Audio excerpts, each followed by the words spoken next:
Connais-tu l'histoire du roi lion et sa mémorable devise « Hakuna Matata » ? Mais avant de rencontrer Timon et Pumba, Simba, le jeune lion, a dû fuir son royaume quand Scar, son oncle, tua de sang-froid son père. C'est pas juste la peur qui a fait partir Simba de chez lui. C'est un peu comme si, à l'intérieur de lui, il y avait une alarme qui s'était déclenchée d'un coup. Pas une petite alarme tranquille, plutôt une sirène d'urgence qui hurle « Danger ! Fuis ! Maintenant !» Et dans ces moments-là, on ne discute pas avec l'alarme. C'est son corps qui a réagi, inconsciemment, avant même de réfléchir. C'est mammifère, c'est involontaire, c'est archaïque. Dans cet épisode aujourd'hui, on va décoder ce qui joue vraiment derrière ces réactions. Les réflexes archaïques, ces mécanismes invisibles qui dirigent nos comportements, nos émotions et parfois toute notre vie. Parce que non, ces réflexes ne disparaissent pas avec l'enfance.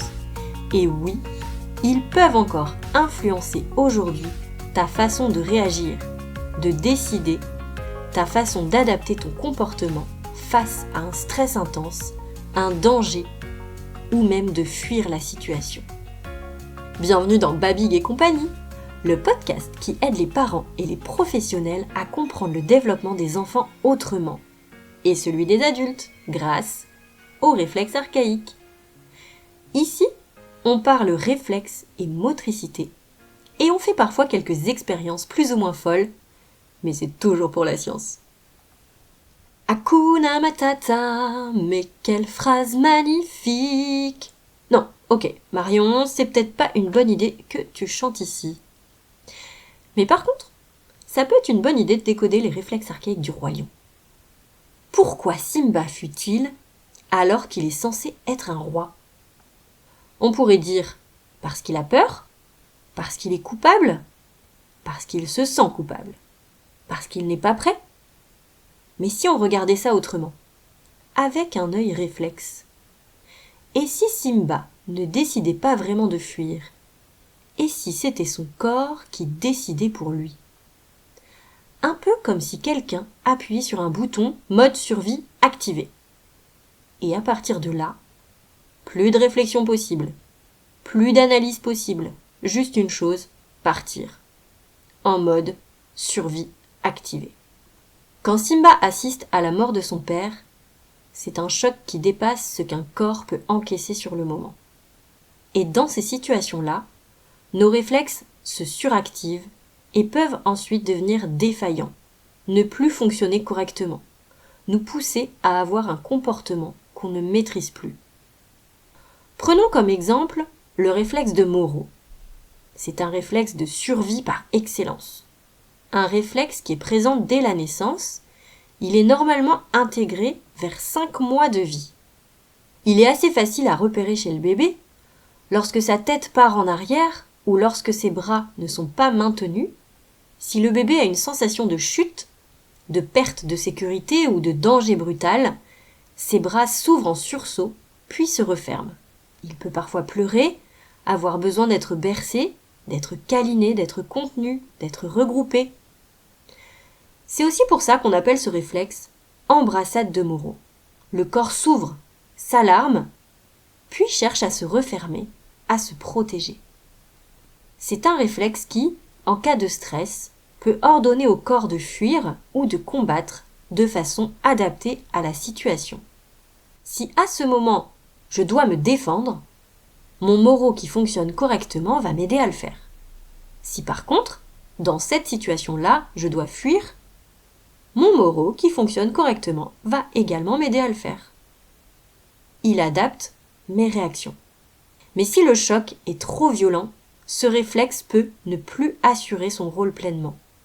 Ou dans un autre langage, se réactiver sans se réintégrer correctement. C'est un peu comme un parapluie qui s'ouvre d'un coup et trop fort à cause de la tempête. Sauf que là, c'est ton système nerveux dont on parle. Et quand il s'ouvre trop fort, difficile de le refermer tranquillement. Et les réactions du corps sont disproportionnées, elles ne sont plus adaptées. Le monde devient insécurisant. Le corps reste en alerte. Et une stratégie peut dominer, fuir. Dans certaines approches, on considère qu'un Moro encore actif peut influencer la manière dont la personne réagit au stress.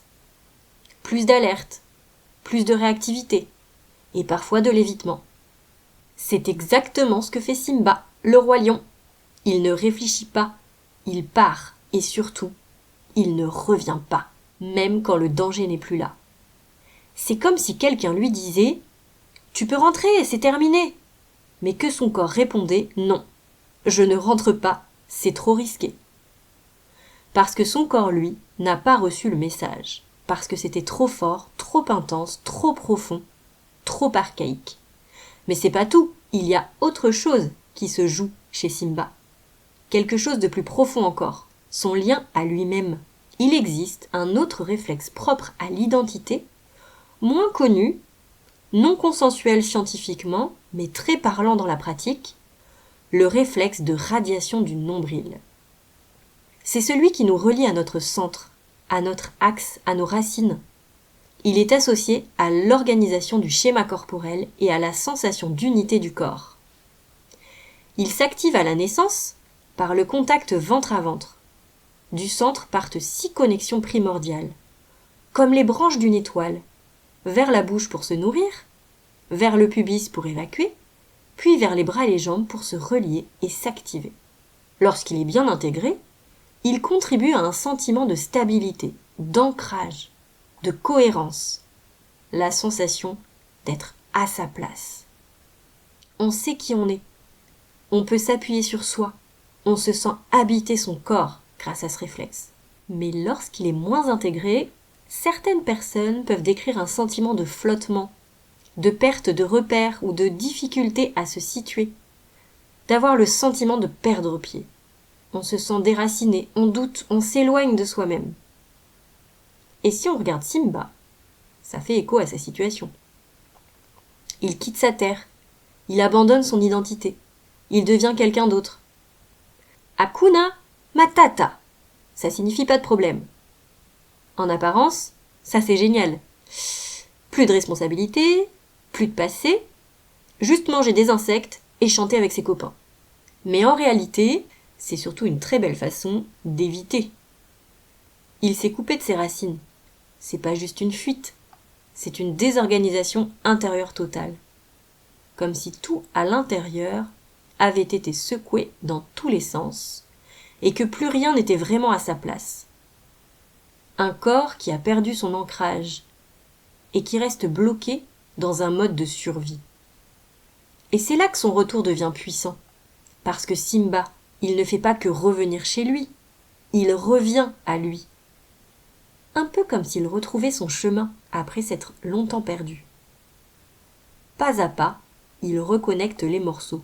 Petit à petit, il se reconnecte à lui, à son histoire, à son corps, à sa place, à chacune de ses connexions primordiales de sa radiation du nombril, à son centrage qui est nécessaire au bon fonctionnement du réflexe de Moro d'ailleurs.